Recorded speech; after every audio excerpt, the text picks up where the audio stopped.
High, আমি পিঙ্কি চলে এলাম আরও একটা ভিডিও নিয়ে। তো এর আগে আমি যে মিনি ব্লগটা তোমাদের সাথে শেয়ার করেছিলাম, তো ওখানে আমি বলেছিলাম যে এবছরে আমাদের 4টি বিয়েবাড়ি পড়েছিল। তো জানো তো 4টি বিয়েবাড়ির মধ্যে 3টে বিয়েবাড়ি অনেক দূরে ছিল, তো সেখানে আমরা যেতে পারিনি। তো আরেকটা যেটা পড়েছিল আমাদের বাড়ির কাছে, তো সেখানে আমরা অবশ্যই যাব।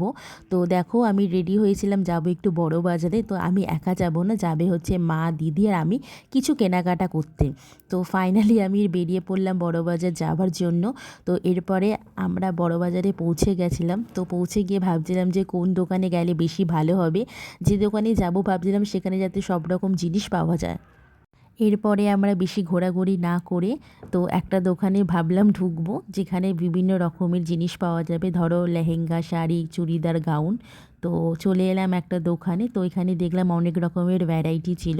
তো এটা ছিল দোকানের ফার্স্ট ফ্লোর, যেখানে শুধু শাড়ি আর লেহেঙ্গা পাওয়া যাচ্ছিল। তো কাকুরা আমাদের জিজ্ঞেস করছিল, যে তোমরা কি নেবে। তো আমরা তখন বললাম কাকু আমরা চুড়িদার বা গাউন দেখতে চাই। তো কাকু আমাদের বললো যে তোমরা সিঁড়ি দিয়ে সেকেন্ড ফ্লোরে চলে যাও। তো ফাইনালি আমরা সেকেন্ড ফ্লোরে চলে এলাম। তো এরপরে কাকু আমাদের এক এক করে চুড়িদার দেখাচ্ছিল, এই দেখো।